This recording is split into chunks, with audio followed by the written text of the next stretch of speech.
Mga boss, itong bakal, tigas to eh. Dahil pang bakal, para sana yung ginagawang bahay na yung invento ko. Oo. Kailangan kong bakal. Ito yung dumating. Ang liit. Hindi ko siya mapagpapatuloy. Mapagpapatuloy ko matagal. Kasi mahahanapin ko yung malaking bakal. Oo, kasi tignan nyo naman, ang liit. Pwede ba ito pang bahay? Hindi.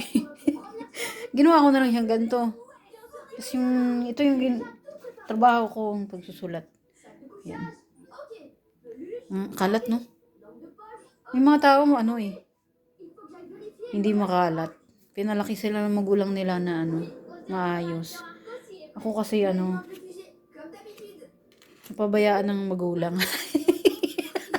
Kaya pati yung gamit makalat. Pabayaan kami ng magulang eh. Ngayon, ito, pinakita ko lang. Ngayon, nalagay ko na lahat ng papel dito. May pakinabang din eh. Tama-tama sa makalat katulad ko. Ngayon,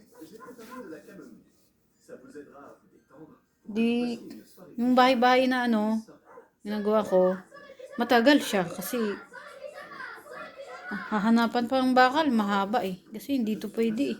Hindi pwede pang bahay to. Ayun lang mga boss, in-update ko lang kayo. Tapos yung sa abakada, siya, gagawin ko lang siya unti-unti. Hindi siya agad-agad kasi nagmahalan kasi ngayon. Hindi dumating yung ibang material. Yun lang mga boss, in-update ko lang kayo. Ciao.